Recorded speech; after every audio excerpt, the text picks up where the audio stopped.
All right, Rachel, good to have you on the podcast. Thanks for Thank joining. Yeah, I'm really excited to be here. I think we're gonna inspire and motivate and catalyze some good stuff in whoever's listening to this. Well, I'm excited for it. And I know we just wanted to roll in because when we talked on the phone, whatever it was a month ago, we went like 90 minutes. It was supposed to be 30. So I know we could just kind of talk all day here. So I figured to jump right in. You've had a very unique journey. And I want to start, there's a few different areas I could have started in, but I think for you, you mentioned something on our last call that was really interesting. And you had this note that you said, borrowing other people's belief in you. Mhm. And I wanted you to start if you could, and maybe this relates and maybe it doesn't, it takes off track, is the card that your mom sent you. Oh, Can you start there? Because I thought that was a really cool story. yeah. Can I grab it? Because it's right Yeah. here, right next Oh, to me. Let me absolutely. grab it. Absolutely. I forgot that I told you that. So in 2018, this was a year after I burned out in my corporate job, burned out, got sick with mono, had an awakening of the soul, changed a lot of things in my life, which I'm happy to talk about here. My mom kind of unprompted sent me this car with a peacock on the front, which peacocks, as you can see behind, they're like my creature. They're all over my house. I love that they're expansive and bold and open and not afraid to be seen. And the front of the card is as a quote by somebody named Kobe Yamada, and it says, "I only wish you could see what I see when I look at you." And then on the inside, it says, "You are amazing," and she underlined "amazing" 3 times, and then she wrote, "My lovely daughter, be kind to yourself."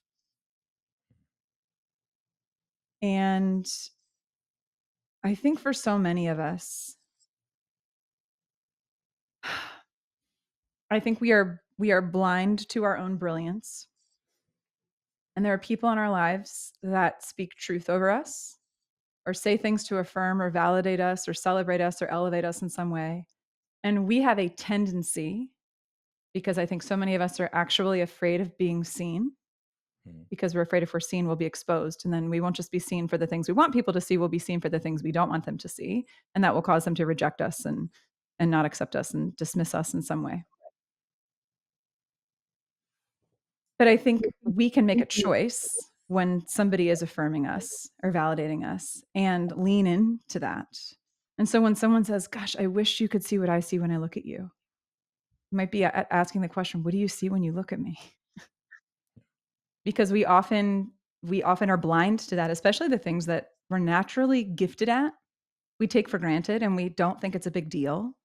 There might be a quality that somebody has, a quality that you have that just comes so naturally to you, or maybe it's something you've worked really hard at, but you kind of dismiss it. You don't really think about it that much because it's become such a natural part of who you are that other people might say, "Oh my gosh, this is a gift. Like this is your magic. This is the thing that I love about you that a lot of other people I know don't have, don't express, don't demonstrate, don't share." And so when we think about borrowing other people's belief in us, think of anyone who has ever affirmed or validated you in some way. And instead of questioning that, which is our go to response, what if your response was to lean into that and to be curious about that and to maybe believe them? How would you show up differently in the world? How would you carry yourself differently? What might you believe is possible for your life if you believed those affirming things that that person is saying about you? Yeah, we do become our own worst critic, which is so odd because we do pump up other people and we say so many nice things about other people and like, oh, they're great, they do this. And we have this hard time saying it about ourselves. I don't know why that is. I haven't come up with an answer yet because I know I've really worked hard the last probably year being more kind to myself. Yeah. It's been a hard struggle. Like, have you, and I'm wondering Mhm. if your mom wrote that, have you always been hard on yourself or not giving yourself enough credit? Like, is that why Yeah. she wrote those words versus others? Oh, 100%. I mean, I remember the date of this. So the date that she wrote this was on May 3rd of 2018. She dates every card she sends. Okay. I like that. That's And the next day, because I remember because I wrote a blog post about it, the next day, I did a presentation for a group of HR leaders about building a thriving culture at work, and I got, like, 4 hours of sleep the night before, and I basically was running on fumes to make it through that presentation.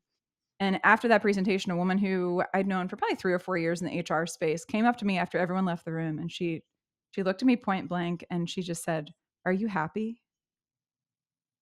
which is quite possibly one of the most terrifying questions to be asked by somebody you don't know very well.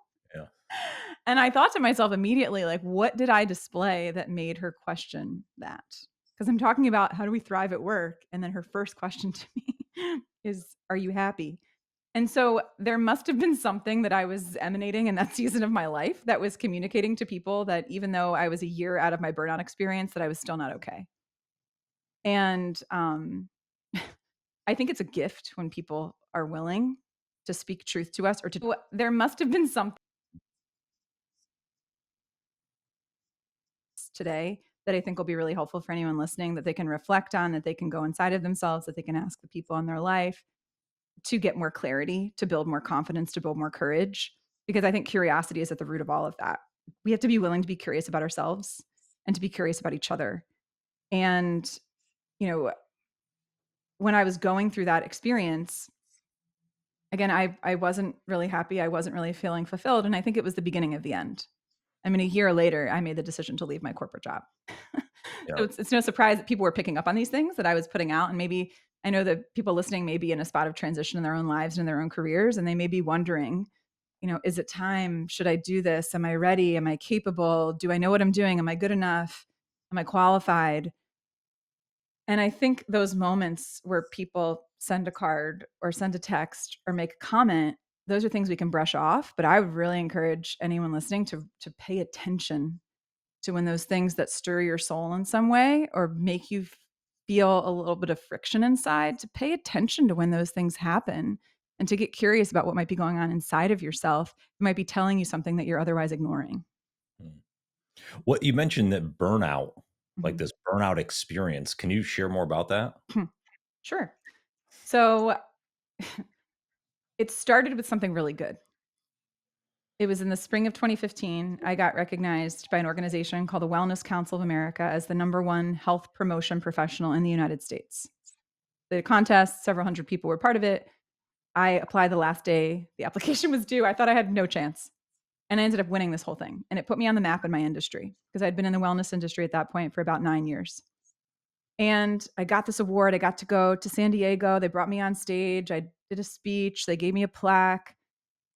And I felt like I'd made it in some ways, but then I felt like a total imposter. I heard the stories of the other people that were finalists, and I was like, that guy should have won. That person, I'm not as impressive as them. I was even my husband said to me afterwards, I was questioning. He said, "Why are you trying to find a loophole in your own success?" I was like, that is a question I don't want to answer. Because right, we doubt ourselves. And he was so right. I was trying to find a loophole in my own success because I didn't feel worthy of what I had been recognized as. Right. And so a year after that experience happened, I felt like, well, Rachel, they said you're the best. So you have to keep being the best. You have to have all the best ideas and you have to have all the best answers. And you know, you have to continue to stay on this pedestal that they put you on. And it was too much. It was too much pressure because for my whole life, I had been the kind of person that achieved and I got straight A's and gold stars and certificates and banners and all the things. And I found my identity was totally wrapped up in all of that. And in the fall of 2016, I had a dream I was drowning, which was, I think, my subconscious way of not so subtly telling me that I was very quickly unraveling. And then within 6 months of that, I was sitting in my doctor's office being diagnosed with Epstein-Barr virus, which is an acute form of mono. Hmm. While I was serving as the director of well-being at my company, by the way. Irony of that is not lost on me. And I felt like such a fraud. I felt like you're the person who's supposed to be embodying wellness and your life is falling apart. And that was, I would say, kind of dark night of the soul time. I just hid. I avoided people. I ghosted coworkers who would ask me for stuff. I I think, damaged at least temporarily a bunch of relationships. I was disconnected from my friendships. I was disconnected from myself. I felt disconnected in my marriage. And it was all because I felt like I had to put on this front and this facade perpetually that I had it all together, that I knew what I was doing, that I didn't need help, and that I was the best and the most competent all the time. And that is impossible for anyone to do. Hmm. It's impossible.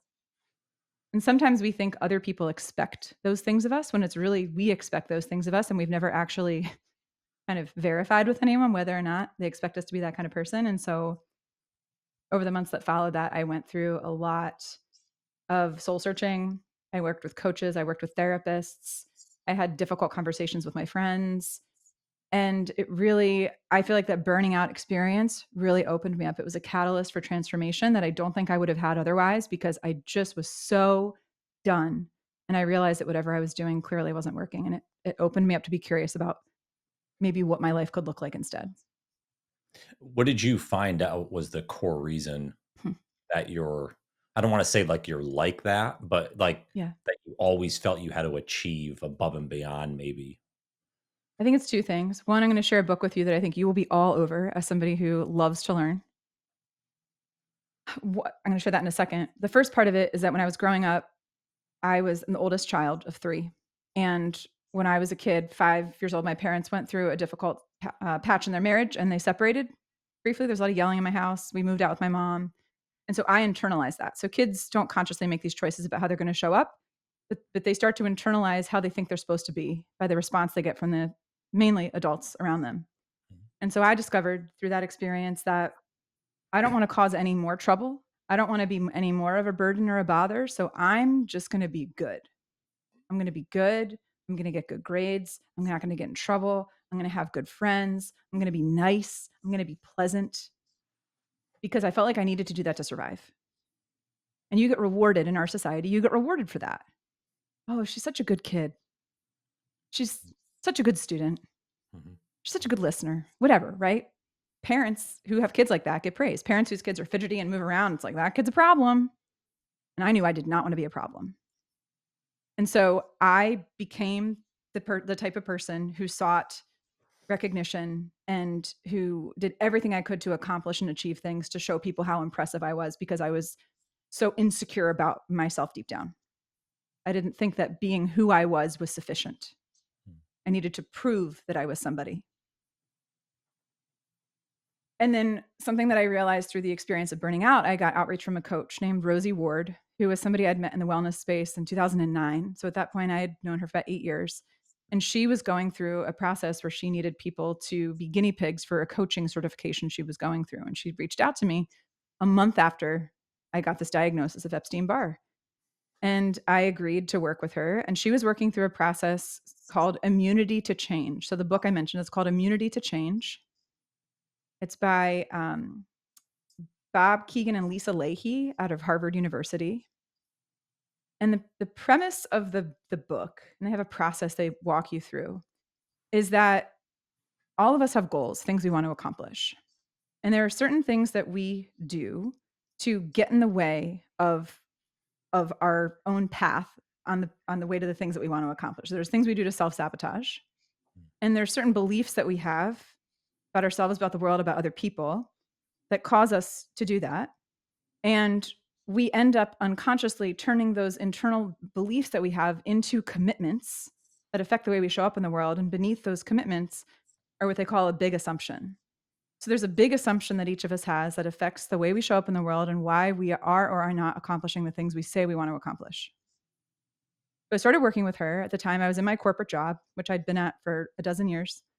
And she said, "Well, what's the improvement goal?" So you start with an improvement goal. What's the improvement goal you want to work on? I said, "I want to put myself out there more intentionally and to share my thought leadership and my content and my voice. I want to apply to speak at more things." I'd started speaking a few years earlier.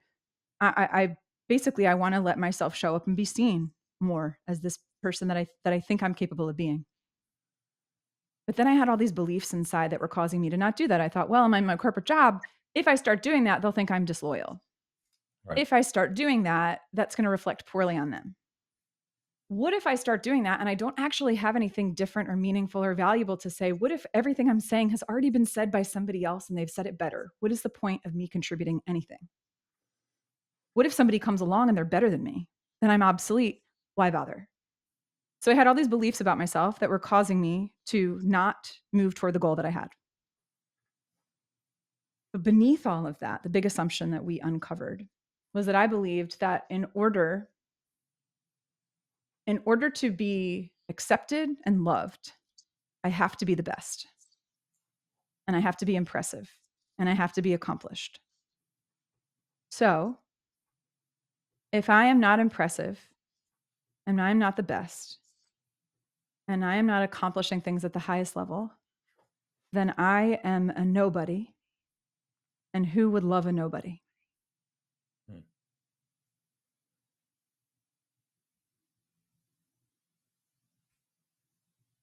And I remember the day we got to that because it was so painful for me to admit that.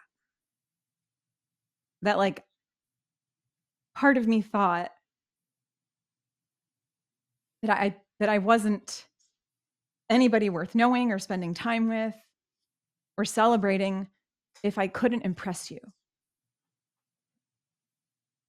And we took about 3 or 4 months to get to that truth.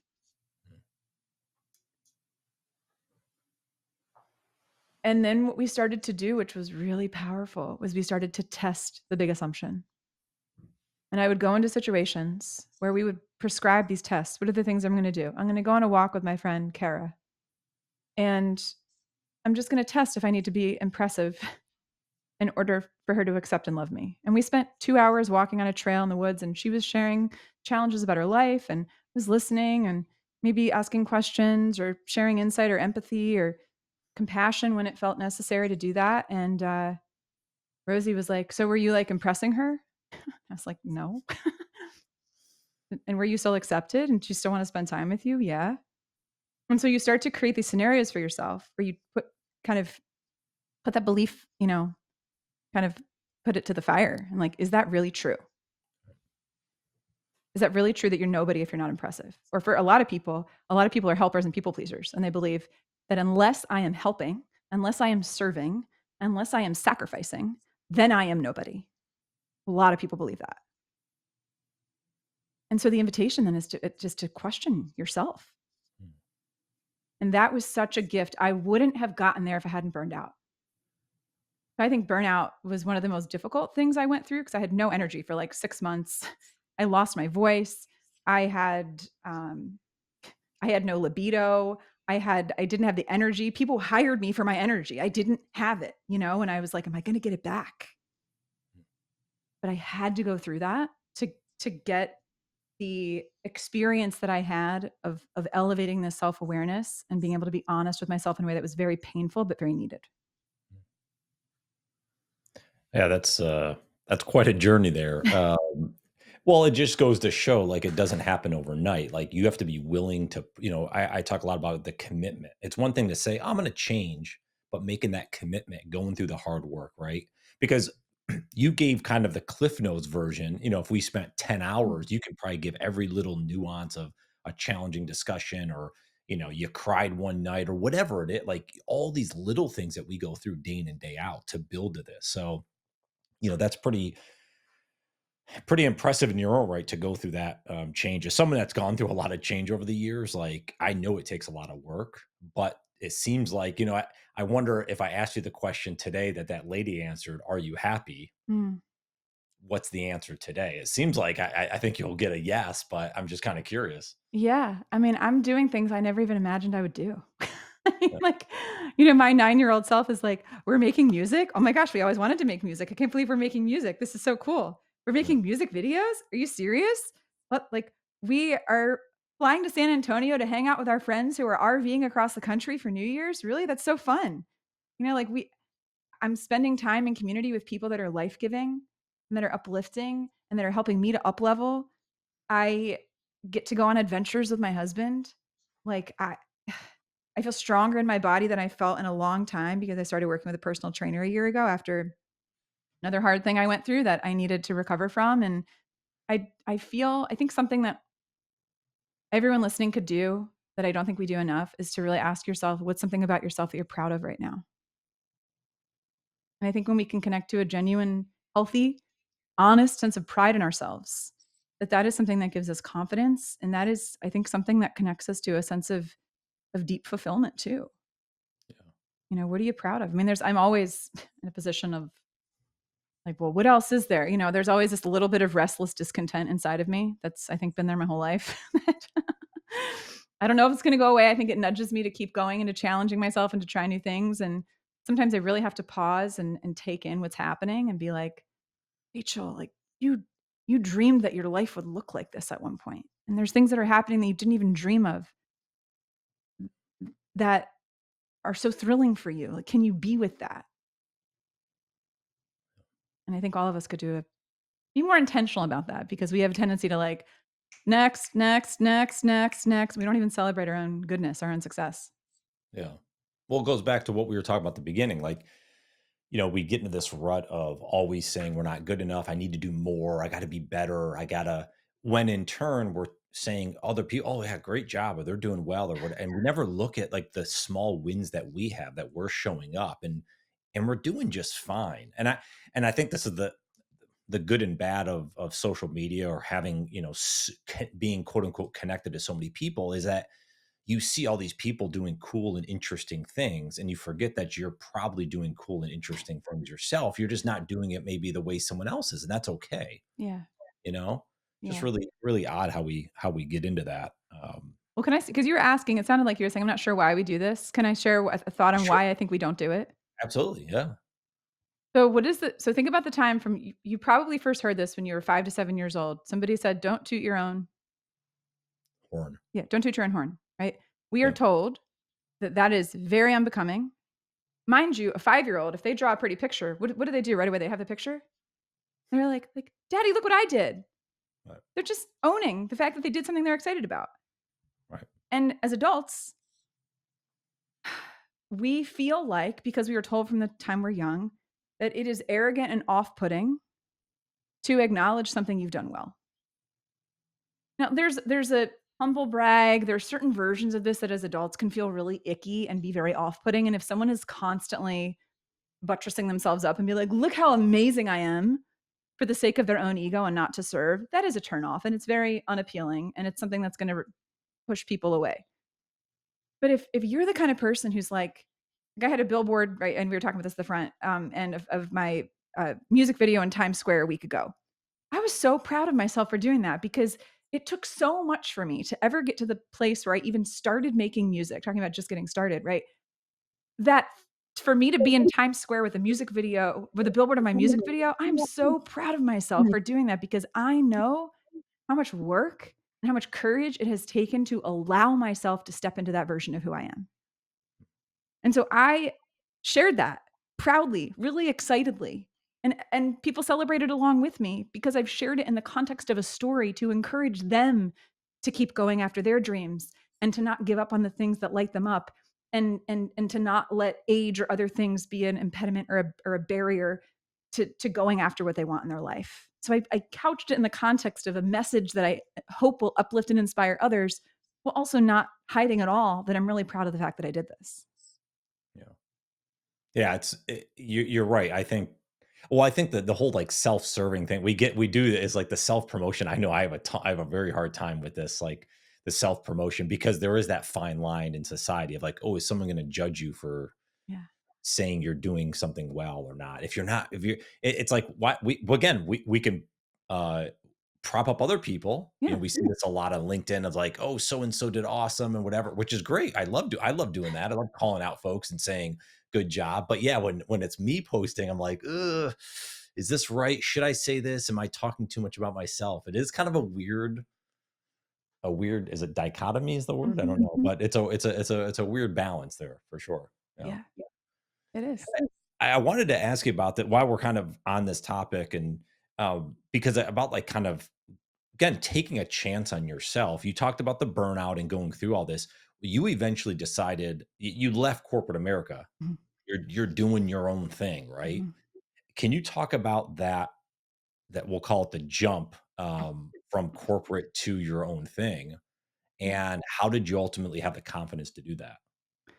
So a lot of it related to borrowed belief in other people. There were a couple people that really encouraged me along the way that spoke things into me and over me that were little nudges that really helped. But I think more broadly speaking, I'm the daughter of 2 entrepreneurs. So I always knew that at some point I'd work for myself. This was modeled for me. My parents basically, I feel like an entrepreneur is somebody who makes up what they do and finds people to pay them for it. So that was my model of what work was. So after I worked in corporate for 13 years full time, but I knew that at some point I would want to run the show. But I was hesitating doing this. I thought about leaving my job in 2012. I didn't leave my job until 2019. And in the midst of that, I burned out and went through other, challenges and frustrations and other things. But what I did very intentionally is that when I was in my job, and I think people miss this, when I was in my job, I was very entrepreneurial. So I sort of thought about, okay, how can I, even though I'm working for someone else, how can I pave my own path in a way that allows me to do the things I want to do, but also helps them to accomplish the goals that they want to accomplish? And I knew that one of the things that my employer wanted to do, we were a benefits consulting firm, was get in front of HR leaders as a benefits consulting firm that did things differently, that focused on place culture, that was running a company that was recognized repeatedly as a best place to work, that could help clients do the same. I helped us position ourselves as different. And nobody else in my company really spoke at things. And I started to attend local, regional, national conferences. And I started to notice what I liked about the people that were on stage and things I didn't like. And then around 20, probably 17, 2018, I started to apply to speak at those events. And so I started to get reps in and I started to figure out, in a very low pressure environment where I'm under somebody else's salary, I don't have to get paid a dime to speak. I started testing content and testing stories and figuring out what people responded to and what they liked and what I liked and what I didn't like. And over time, I got to the point where I started getting asked to speak more and more and more. And I was like, I really don't want to do, I didn't say this out loud, but in my head, I was like, I don't really want to do any other aspects of my job. I just want to speak. And so I inserted myself into opportunities. A lot of people wait until they're asked. I think it's important to accept the invitation when it's offered to you, but I also think sometimes it's important to throw your own party. So I threw my own party. I would reach out to people at corporate. So our organization was a Baltimore office of a corporate entity. And I said, hey, do you have client events where you bring together your top clients? Because I've spoken at these locally. Could I come out and speak at one of those? And I went out and I spoke at events that, had 300 of their clients and prospects in the room, and it got really great feedback. And at one point in the spring of 2018, one of the leaders at the corporate office pulled me aside after I spoke and he said, what do you want to do? Which I think is an important question for anyone to ask themselves. Like, what can you be honest with yourself about what you really want to do? No one had asked me that in that way. He said, what do you want to do? And without hesitation, I said, oh, I want to do that all the time. 2 weeks later, he and I get on a phone call. And he said, I'm going to take off my HR hat and I'm going to put on my coaching hat, 'cause he was also a coach. And he said, how long do we have you? I wanted to play dumb and be like, what do you mean? I mean, that was my audition to get on the stage to speak at all of our offices all across the country. I mean, I thought this is my opportunity to prove myself, to get the shot that I want. And he said, you don't need us to do what you want to do. How long do we have? And I said, I don't know, maybe 2 or 3 years. And 11 months later, I gave my notice. He had planted that seed in my mind that like I was ready before I thought I was ready. And sometimes when someone says something to us, when they're like, "Yeah, you are so good at this, like you are very capable," we can often be dismissive of Right. those comments, right? I'm sure you've had experiences. I have that all the time. Is there one that comes to mind? I'm so curious. Oh my well, there's a lot that combined when we were speaking earlier, what popped in my mind was, and I have it framed up here. So I've written 3 children's books and the Luke's First Round of Golf is my first one. It's written, that was written and it's, on my wall up here because I was with one of my mentors and he came over to my house, we had coffee, and I remember he said something about like the publishing of the book. And my response was, "Well, it's just a children's book." Almost like I'm not an author because it wasn't some big like nonfiction thriller or something like that, you know. But and he's like, and he got he like, and he's he can get after me. He's like, Brian, you're an author. You published this book, and he said, I want you to frame it and put it on your wall so you can see it. And so I did. So yeah, that was one of those things like being dismissed as like, oh, it's only a children's book. And Mm, I think all of us, we do that too often, is that we dismiss the things that we do well or that, maybe our skills of ours that we don't always see. So that's one that I know always comes up in my head, and that's why I put it on the wall over here, and I look at it. So, like, if I'm doing some work someday and I get on, I look up here and I'm like, "No, dude, you've accomplished some things."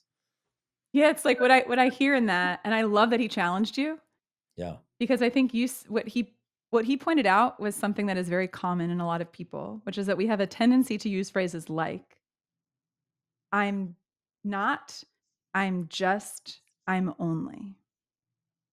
And all of those phrases diminish whatever follows. Mhm. I'm not the kind of person who I'm not qualified enough to, I haven't got enough education to, I don't have enough training to, but I'm just an admin, but I'm only 35 or like fill in the blank with a number of things people would say. And the second we do that, we are telling ourselves that we are less capable than we already are. So I go back to having the seed planted in my head. I'm already thinking about this. That 2 months later, I go to a conference, the conference that I got the award at 3 years earlier. And I'm at a bar and I'm talking to people. And this is something anybody listening could do. Talking to this group of people, and I said, they knew that I wanted to speak. I had made this pretty clear that this is what I wanted to do with my life. And somebody pulled me aside. They said, "Hey, that guy over there, he's a speaker. Like, this is what he does full time." So I walked up to this guy named Clay and I said, "I hear you're a speaker and it's something that I want to do like full time. I'm in a corporate job. I eventually want to do that. Is there a book that you'd recommend that I check out?" He said, "Yeah, there's a book called Steal the Show. Steal the Show by a guy named Michael Port, Port. It's a great book to get started with speaking." He said, "Michael and his wife, Amy, also have a professional speaking training in New Jersey called Heroic Public Speaking. Have you heard of it?" I said, "No." So I order the book from Amazon, like at the bar. Before I leave the bar, I order the book. I go home. I start looking on their website. I get in a conversation with one of their salespeople. They tell me the cost of their training. I sort of laugh to myself at how absurd the cost of this training was. And I was like, well, I guess that's not in the cards for me. I'll read the book. Then I come to find out, lo and behold, that they're having an event in Philadelphia. I live in Baltimore, an hour train ride from Philly, an in person event that was going to be, I mean, not even 10% of the cost of their full program. And I thought, I can make that work. I'm going to play hooky from work for a couple days and not tell them where I'm going. And I'm just going to go to this training for 2 of the 3 days. So I go to this training, Brian, and they have 500 people at the Kimmel Center in Philadelphia. All these aspiring speakers, some existed, people that were already speaking. They had master classes in performance coaching and vocal coaching and improv coaching, and you're making your story banks, and people are on stage demonstrating incredible speaking skills. And I was captivated. I was sucked in. And at the very end of the second day, they said they did an altar call. We have 75 spots for this program. And I knew how much this program cost because I heard about it a month earlier. And I was like, I can't afford this program in my head. I was like, this is ridiculous. This is why this is such a this is such an irresponsible thing to do. We have a inner monologue that's like, bad idea, don't do it, too risky, hold back, don't take a chance, don't bet on yourself. All of us have some version of that narrative. But my body, I don't know if this has ever happened to you. I felt like my heart was going to beat out of my chest. Like it was pulling me toward the stage. And I felt like my body was activated. Like, we want to do this. And I called my husband and I said, "Do you trust me?" Because we're going to need to move some money around in some accounts to make this happen. And I sign up for this program and I go to New Jersey 4 months later. And I'm surrounded by 75 other people from around the world who have the same aspiration that I do. And I think that's one of the best things that we can do. We think about what we want to accomplish in our lives, what we want to be doing with our days, is to intentionally seek out people that are already doing that. So I get surrounded by these people that are passionate about speaking. Some of them are already speaking full time. Some of them are same spot that I'm in. Some just want to get to have a better executive presence for meetings they have to run. And I'm in this program, and I, for the first time ever, tell the story of finding my voice in gospel choir in college, which is the first, as somebody who was very quiet and shy and soft spoken as a little kid, that was that like the beginning of my unmuting. And I'd never told these stories in corporate because it didn't seem relevant, right? If you're in corporate, you got to talk about employee engagement and workplace culture and well-being. Nobody's asking you to talk about unmuting yourself, so be quiet. So I'm working on the script to tell the story of this process of unmuting myself. And I said to my coach, should I sing on stage when I tell that story about singing in this audition? She was like, you're going to be on stage with a microphone and you're going to talk about singing. You maybe won't want to sing. Yeah, you should do that. And never that part of myself, the part of myself that liked to sing was this closed off, like shut up in the attic part of myself that most people who knew me did not even know existed because I'd separated myself from it so much. And I combined those two things. And the response that I got from these people was like, I can't even tell you how profound it was to be in a space where I allowed myself to access a part of myself I'd been disconnected from. And not only was I not rejected for it or made fun of for it or belittled for it, I was embraced and celebrated. I became known as the person that sang. Hmm. And being in that community, here's what I believe. We opened the conversation talking about borrowed belief. Being in community, being surrounded by people who are supportive and encouraging and affirming gives us the courage to do things that we didn't imagine that we could do. And I opened, it was like this peacock, right? Like, and we talked about peacocks at the beginning, and this little peacock here. Like, I felt like and that was my persona in that community too, is the peacock. Because it's like I expanded and I opened up and I let myself be seen in a way that I had never even let myself be seen. Mm-hmm. And I got out of that. And it was the last day we were doing a recording, our final video. And I was going to have to say the phrase at the end of my little segment, which was, it's time to expand and be seen and heard for all that we are. It's time to unmute ourselves. And I'm sitting in a meeting with my CEO. And I thought to myself, 2 days before I'm supposed to record those words on camera, and I thought to myself, I will not believe myself saying those words if I haven't left this job. Because I'm not allowing myself to expand and be seen for all that I am. If I'm staying stuck in this place where I feel burned out and disconnected and underutilized. Mm-hmm. And so my boss, who I'd known for 17 years, I worked there as an intern in college. I've been in this company for 17 years in some form. And he looked at me and he said, where do you see yourself in 2020? And I got really quiet. I had 2 friends text me in that very moment that happened, that question came up. One of my friends said, I'm praying for you. I know that I think today's your big meeting with your boss. Like, you can do it. And then another guy, a minute apart, texted me and he said, you don't owe anyone an explanation to do the thing that you want to do. Mm-hmm. Like, I believe in you. You can do this. And I looked at my boss and I got really teary-eyed because I'd known him for so long. He was like my corporate dad. and I said, I think it's time. I'm leaving September 1st. I didn't have a business plan. I had no plan. My plan was to trust myself to figure it out. And that's basically what I've been doing for the past 4.5 years. What you said you walked into that office in that meeting.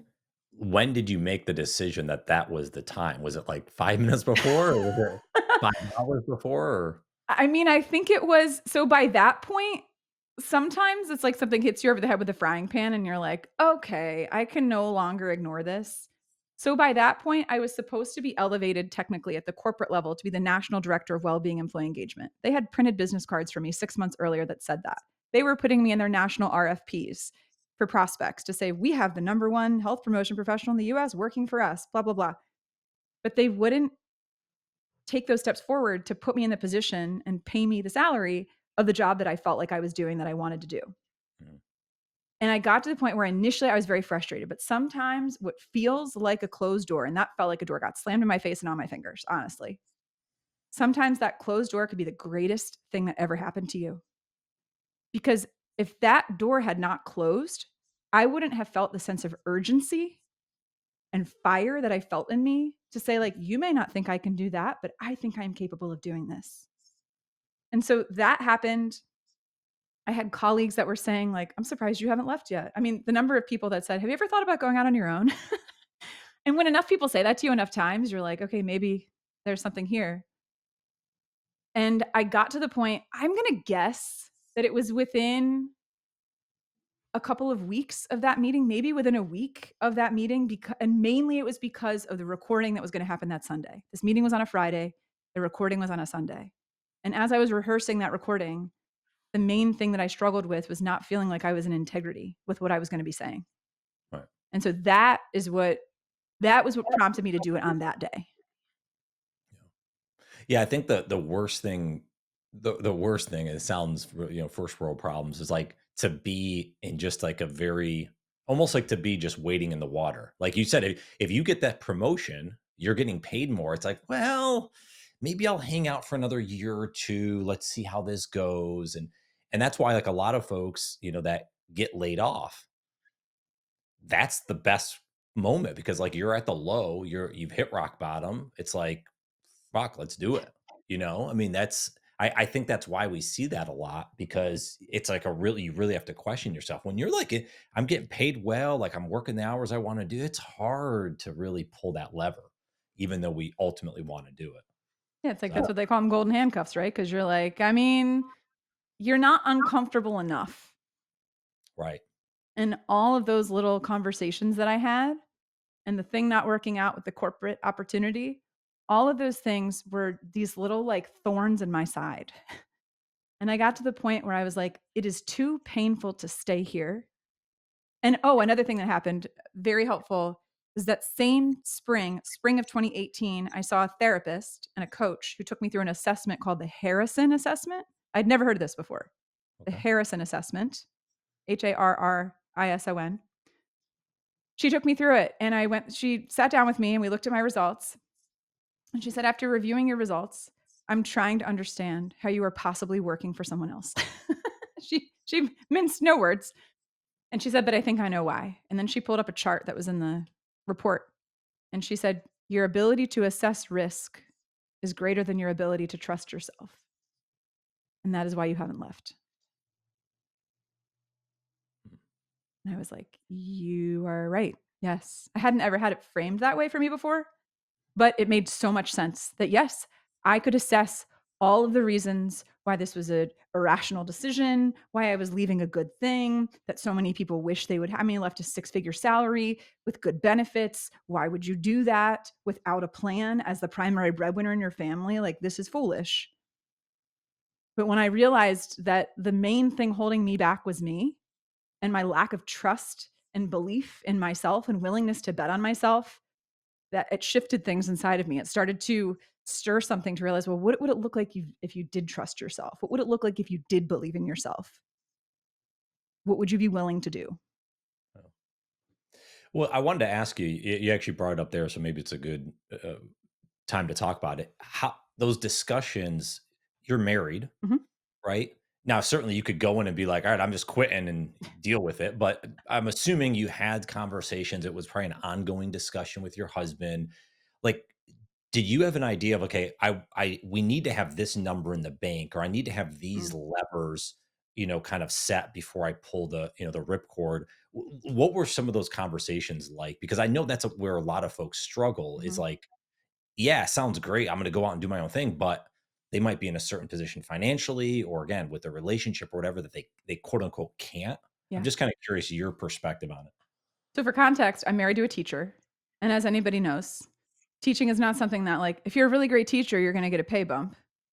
No, that's not how it works. It's not a meritocratic profession. There are scales and there are levels, and that's what you get paid. It's very clear. And teachers are grossly underpaid for the work that they do. Mhm. And so we knew that, but he had strong and stable benefits. So that was one thing. Was like, we need to have benefits, and we knew that he had that. So we thought, okay, that's covered. So we started thinking about, like, what needs to get covered. And then I had started to get asked to speak at certain events the fall of 2019. And I started to do the math in my head, and I was like, all right, what are our expenses on a monthly basis? What do we have to have at a minimum to be able to live? So I wasn't like big goals. I wasn't like, let me come out of the gate and make $250,000 a year, right? That was not my goal. My goal was, how can we cover the expenses that we have? And when December of 2019 hit, I had 2 gigs booked for all of 2020, and I was very scared. And I sat down with a friend of mine, and I was more transparent with my finances than I have ever been with anybody aside from my husband in my life. Mm. And I sat down with my QuickBooks and I showed her. I was like, this is what I have available to me. This is what I have booked. What can we cut out? I mean, it was very scarcity mindset, to be completely honest with you. It was like, what can I cut out? What can I do without in order to make this work? Because I was very scared. And I got together with a friend, a guy named Rex Miller, who has been a mentor of mine for past 7 years. And I was sitting in a living room in Dallas with a group of other consultants and coaches and speakers, all of whom are old enough to be my parents. I don't think they'd mind me saying that, but they are. And we were talking about the year ahead that we had coming up. And I was in tears as I looked at my flip chart and I said, I have 2 bookings. I was so embarrassed. I was so ashamed. I was like, I said I was going to do this. And what are you doing, Rachel? You have 2 engagements for next year. It is mid-December. Okay. No one's going to be booking you on like December 29th. I felt so ashamed. And he gave me good advice. He said, make a list of every relationship that you have that you can think of and mark them A, B, and C. Like A is somebody that you can go to that is somebody who knows you, somebody who's a connector, somebody who could potentially hire you directly. Like those are people who are your A's. Make a list of these people. Make a list of your B's, make a list of your C's. So kind of they get a little bit further from you each level you go. And he said, and start reaching out to those people and start telling them what you're doing and kind of put yourself up for any opportunity they might have or a connection that they might be able to make for you about who might be able to use what you are doing. And in that room that day, there was a guy there that was leading a one-day offsite with a client of his. And he said, I'll book you to come for the day. And I think he paid me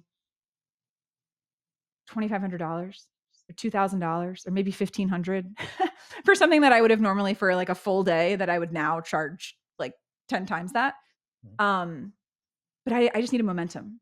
So when you're starting, you just need momentum. And little by little, I started to reach out. I started to have coffees with people. I started to have lunches with people. I started to tell people what I was doing. I asked who they knew, who might be, and whatever money people gave me, I took. I had no fee integrity. I didn't have any fee consistency. Like $1,600 for that sounds good. $1,000 for that, done. I mean, I just said yes to anybody that would book me to speak. And by the time early March hit, I had on the books that was going to come in for that year, 70 grand. And I was like, I'm going to be able to make this work. But it was because I got to the point where I got really gritty. I got really gritty and I just had to drop my ego and really humble myself to take any opportunity that came along. Because I needed reps, I needed exposure, and I needed momentum. So you're thinking, all right, that's great. So the initial conversations with my husband, one, his parents both retired recently. His dad was an engineer. His mom is a critical care nurse at a hospital. They were like lifers in their careers. There aren't entrepreneurs in his family. So what we do to most people is like my family is a little bit odd. We all just want to work for ourselves. But he explicitly trusts me. We've worked really hard and we've been together for 18 years.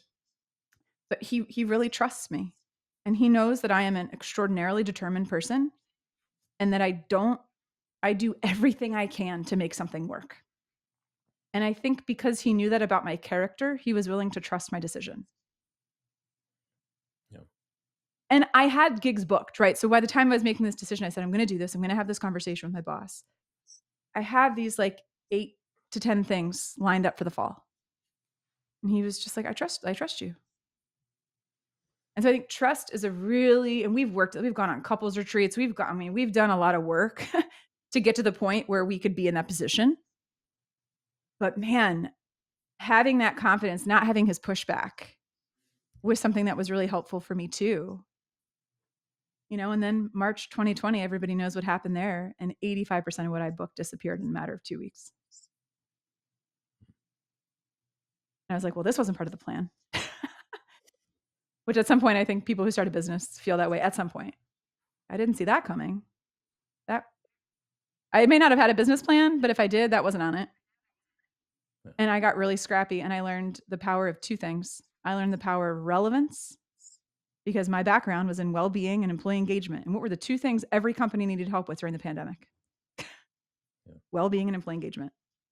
And I very, very quickly, so I learned the power of relevance and I learned the importance of upskilling.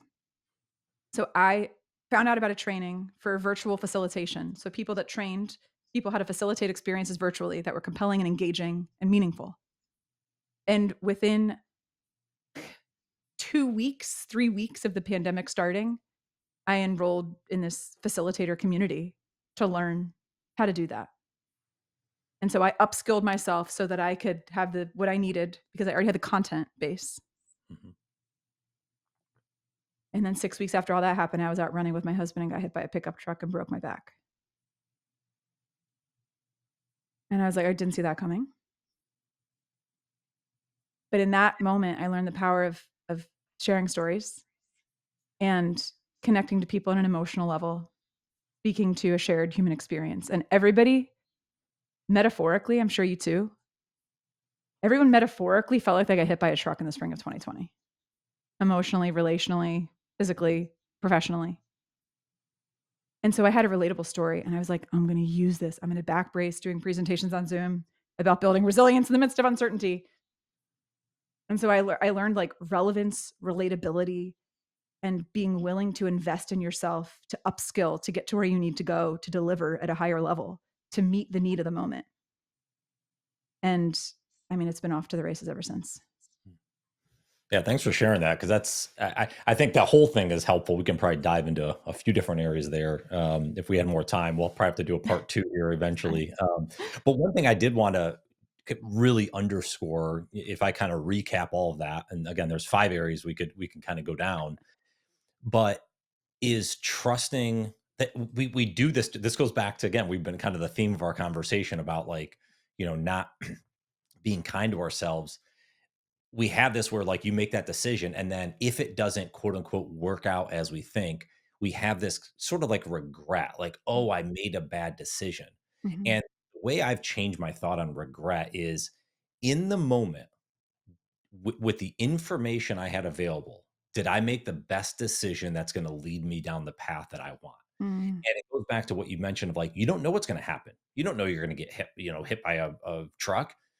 We don't know the pandemic's going to happen. We don't know if we're going to get laid off. We don't know any of this, good or bad, what's going to happen in life. So with the decision I made, like you made in that moment in 2019 to leave your job, that was the best decision. And then you do your best to make decisions in the future. So I think that goes back to like being kind to ourselves is let's not beat ourselves up if we make a decision that doesn't work out because we forget about all the decisions we make that do work out.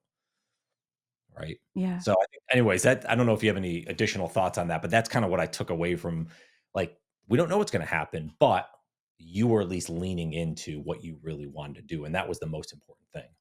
Well, I'll give you 2 very quick insights that I think kind of just further support what you just said. One, it's something a lot of people are familiar with, but there's the book of Bronnie Ware, who's a palliative care nurse, wrote the book, The Top 5 Regrets of the Dying. So she spent time with people at their deathbeds. And she discovered the number one regret people have at the end of their lives is I wish I had the courage to live a life true to myself, not the life other people expected of me. Number one regret. I wish I'd had the courage. Mm. There's a book that I love by one of my favorite authors, Daniel Pink. And he wrote a book a few years ago called The Power of Regret. And in the book, and I talk about this in my TED Talk, but in his book, he talks about they've surveyed by now over 25,000 people across over 130 countries around the world, and they found that there are 4 core regrets people have in their lives, and one of those regrets are what they call boldness regrets. If only I'd taken the chance. If only I'd gone for it. If only I'd tried. If only I'd started that business. If only I'd written that book. If only I'd asked her out. If only I moved to that city. Mm. Those are some of the most painful regrets that we have are boldness regrets. And so in the work that I do as a speaker, one of my goals is to activate boldness in people, is to activate, I like to call myself a possibility activator, is to help people connect to a sense of what is possible in their life. Instead of focusing on what isn't working or what they're not or what they're not enough of or how they're flawed or how they're screwed up. No, no, no, no, no. What might be possible? What are you capable of that you have not given yourself credit for, that you've not allowed yourself to dream about or imagine about? What could be possible?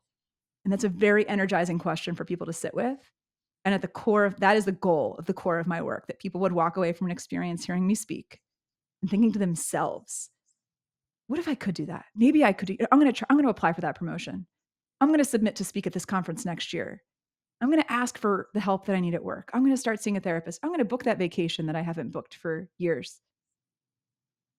These are things people do that they've told me when they leave keynotes that they hear me deliver. And that's my goal is to activate that sense of possibility inside of them so that they don't live a life of regret. Yeah. And it's not, I have, it's funny you mentioned that because I have on my wall, I wrote that, I think this was like 2019 or 2020. I came up with it, but I have, it's in my bathroom, still is on the dry erase pen. It says, why can't it be you? Mm-hmm. And it's a question because I kept battling of this. This is before I published my first children's book. And even when the podcast was, they doing all these things. And I was like, oh, so and so is more equipped to that. Again, not giving myself enough credit. So I have that question there because I want to look at it multiple times a day. Why can't it be you? And it goes with what you're saying is there's possibility everywhere that you can give yourself if you're willing to take that courage, that leap, Yeah. and go for it. So I love that. Yes. I want to let's end on this. And you're talking about some questions earlier to ask yourself. Can Yeah. you end on maybe share a couple that folks should think about to Sure. maybe help them get started or move in the right direction? Yes, these are three of my favorite questions to share with people. And I'm excited because I know we talked before. I was figuring out the publishing thing. I've picked who I'm going to publish with. My book is going to come out in the spring of 2026. Okay. So maybe we'll have to Awesome. do a follow-up episode when that happens. Absolutely. Absolutely. If it happens, it's going to When it happen. happens. Yeah, yeah, yeah. Let's speak that into existence. Thank you for the word adjustment. So, three questions that I like to invite people to think about. One, if it were just right, what would it look like? This is a question from my dad that he's asked me for years.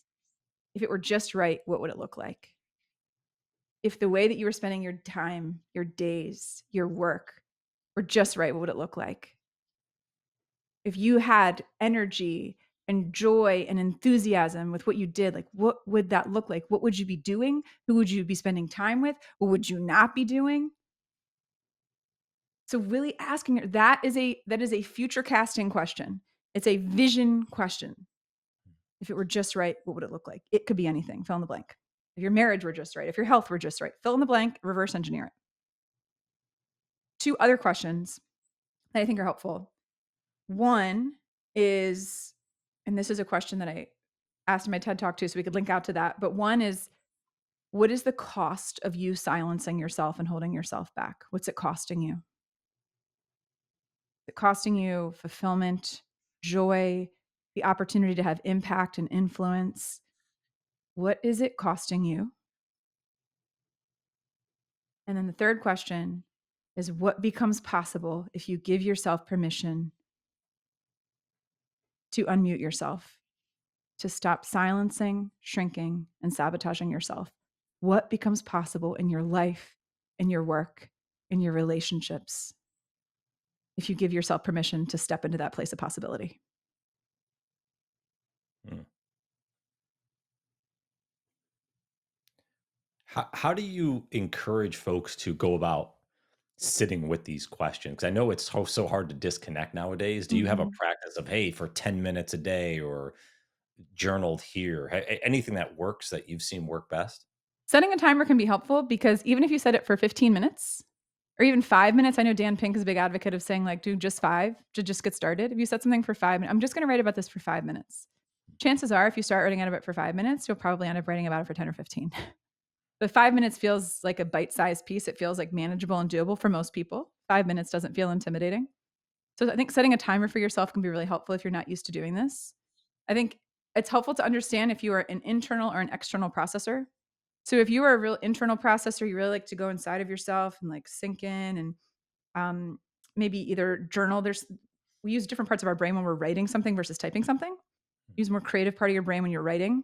So if you really want to activate more of your brain, write this down as opposed to type it out.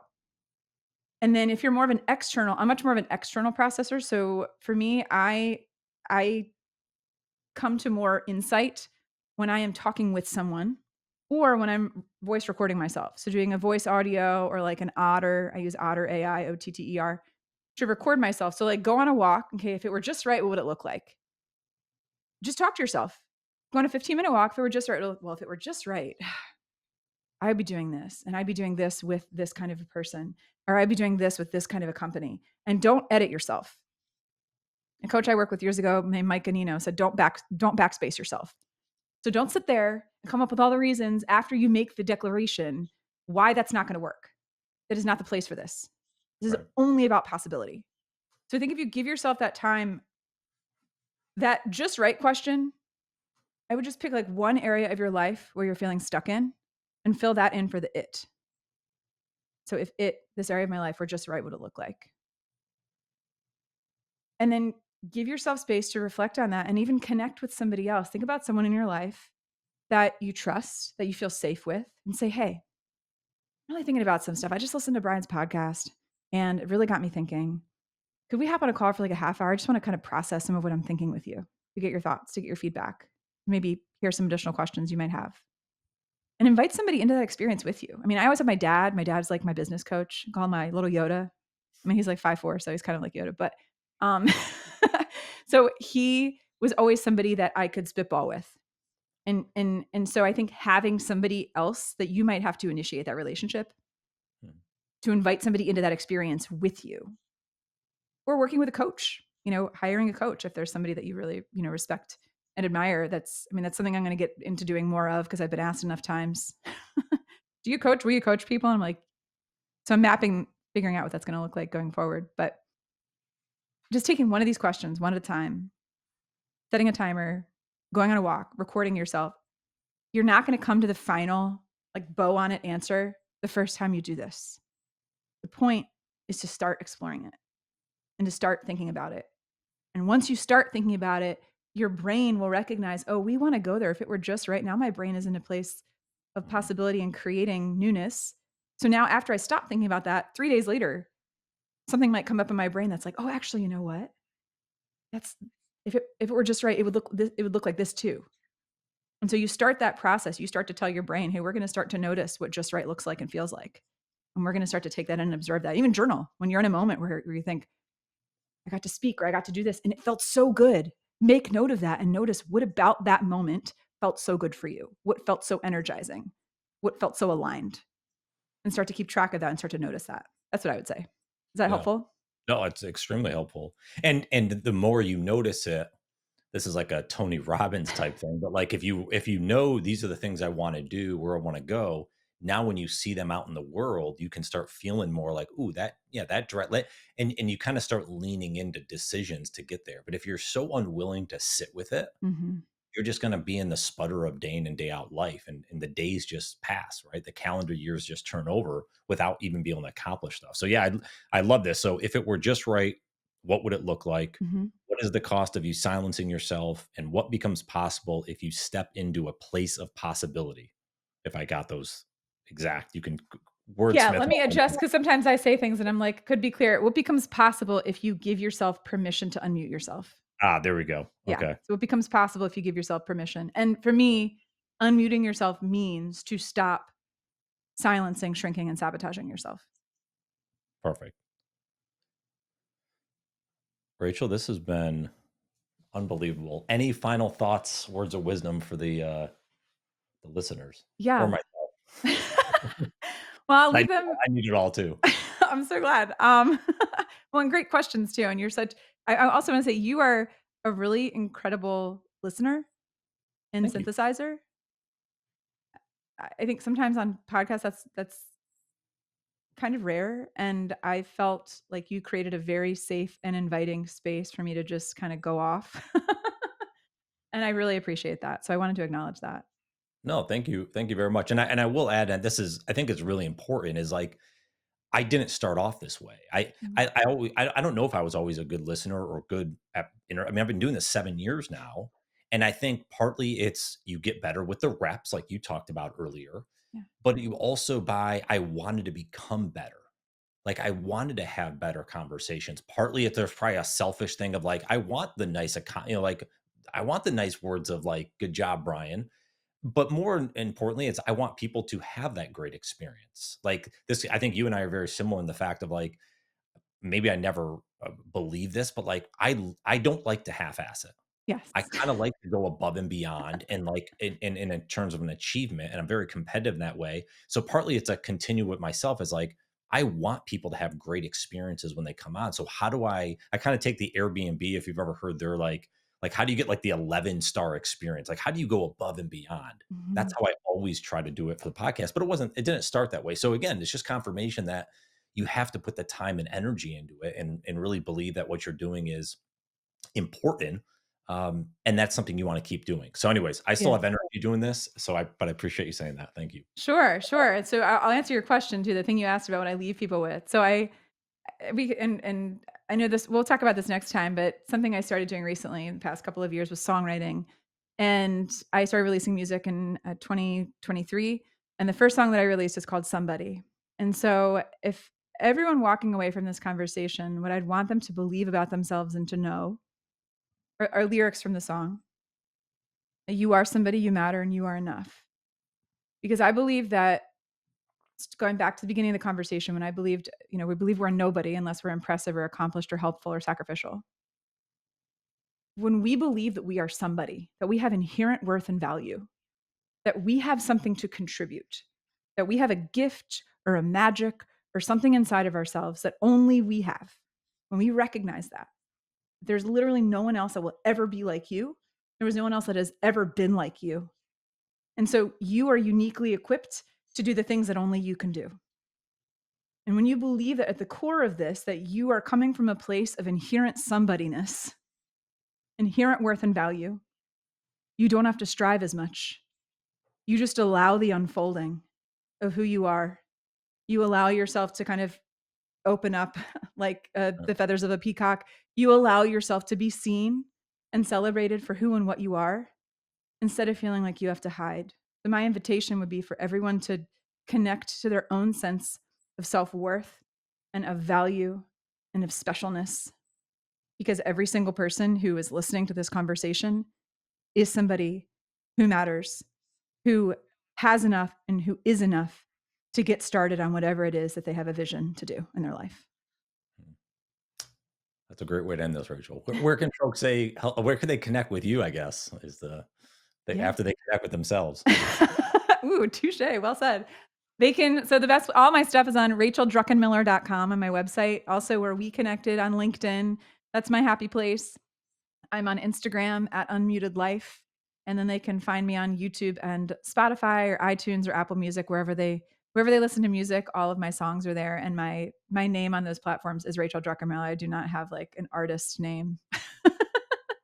Yeah, That's awesome. Rachel, thank you so much. This is a lot of fun. of course. This was great. Thanks, Brian.